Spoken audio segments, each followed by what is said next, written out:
when you're talking about Ragnarok within the context of Fenris and Mott, it seems pretty clear that this is a metaphor, more or less, for climate change, yeah, for the climate disaster, climate terribleness, whatever the term is. I kind of went backwards on that. I didn't think that I didn't sit down and said, told myself I'm going to write a story about climate catastrophe, climate emergency, whatever.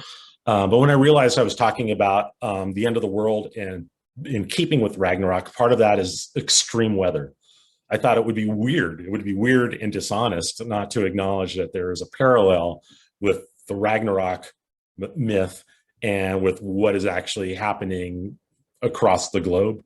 So it would have been just weird and dishonest not to make that connection. So I decided if I was going to make that connection, I was going to kind of lean into it a little bit. It's not a book about climate change, but climate change is certainly something that is present in the book, and there is mention of it.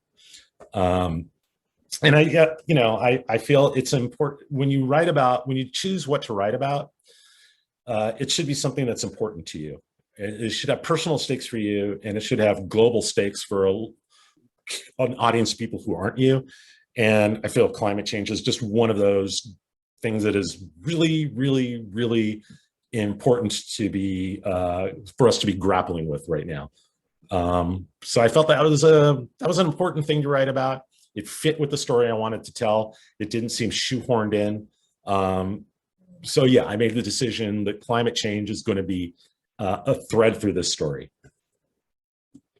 And as we record this, we've just seen the passing of the inflation is bad, we ain't afraid of no inflation, whatever they end up calling an act. Yeah, the Build Back Better agenda by a different name with great provisions, that our largest investment yet in fighting and trying to reverse climate change. Are you feeling a little bit more optimistic after the passing of that? I feel that there's a reason to be optimistic with this bill. I feel that looks like there's forward motion. It's difficult for me to maintain hope and to fight off skepticism for a long time, because laws can be passed and then other people can come back and cancel programs and write other laws that undo it. So we're not out of, I guess what I'm saying is we're not out of the woods. This is not time for us to stop worrying and doing stuff about climate emergency. And we really, really, really need to kind of keep our eye on the ball on this and keep pushing for more. But it's not bad news. It's not bad news, and that's refreshing. The passing of this legislation, it's not depressing me and angering me and making me anxious. So I guess that's good. I'm not sure if I recognize any more what it feels like to be really optimistic and hopeful, which is a problem because I try to infuse my middle grade books with optimism and hopefulness. One of the messages that I'm trying to impart to the audience is that you have the ability to make change in your life and in the lives of others for the better. And especially if you're working along with other people, other characters, you can really make a big impact. And that is a hopeful and optimistic point of view. And it's important that I believe it when I write it, but it is not always easy. It's a struggle. It's something I contend with. Well, having just continuing to live through an ongoing pandemic, and all of the just absurd things that have come our way since 2016 on forth, we've all lived through incredibly dark times where it's been easy to give in to skepticism and lose hope. I know exactly that feeling. I read the news. I'm like, this is good, I think. Yes. Manchin came along after all, so I guess I don't hate him as much as I thought I did. I don't know how to feel. That's really what it is. It's a cognitive dissonance. Like, what does hope feel like? And is this hope? Is this false hope? Am I kidding myself? Am I so desperate for something to hope for? But you also don't want to fail to recognize good stuff when it happens. That's not healthy either in national, global politics, in your personal life. In your writing career, you have to recognize good things when they happen and take notice of them, mark them.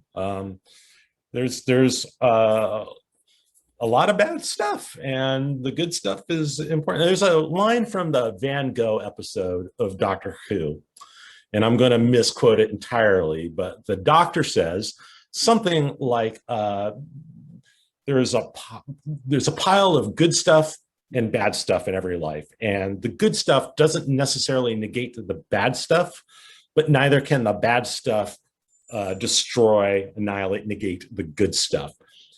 He said it, and it was those lines are beautifully written, much better than I just said it. But that is a truth that I thought, like, sometimes stories tell us important truths that we need to be aware of. And I felt like that moment when the doctor said that was one of those moments.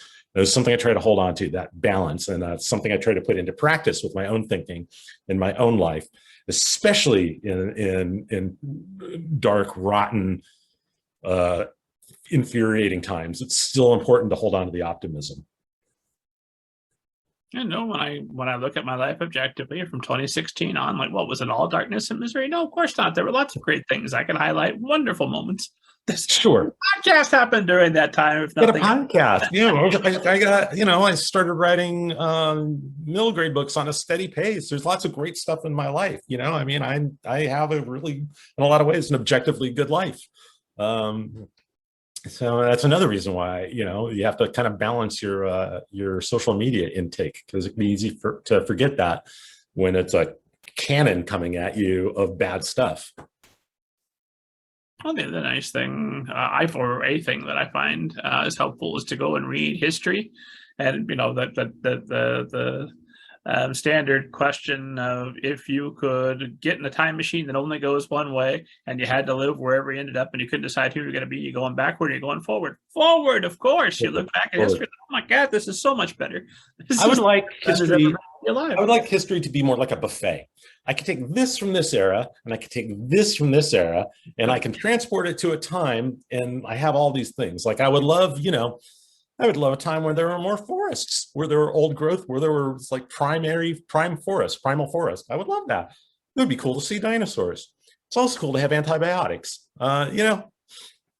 So yeah. And electric fences to keep the dinosaurs behind. Sure.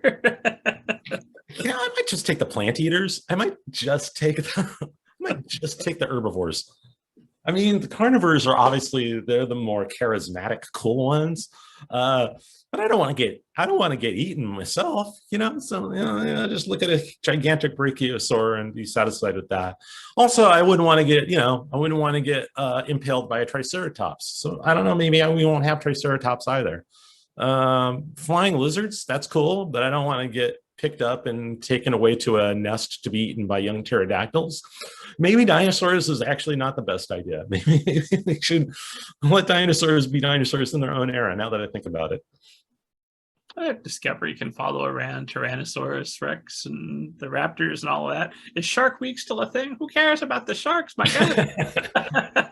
That's a thing. We would be getting eaten by T-Rex, but we would still have Tyrannosaurus Week because, it sells diapers and laundry detergent. But if it's not you, it's highly entertaining.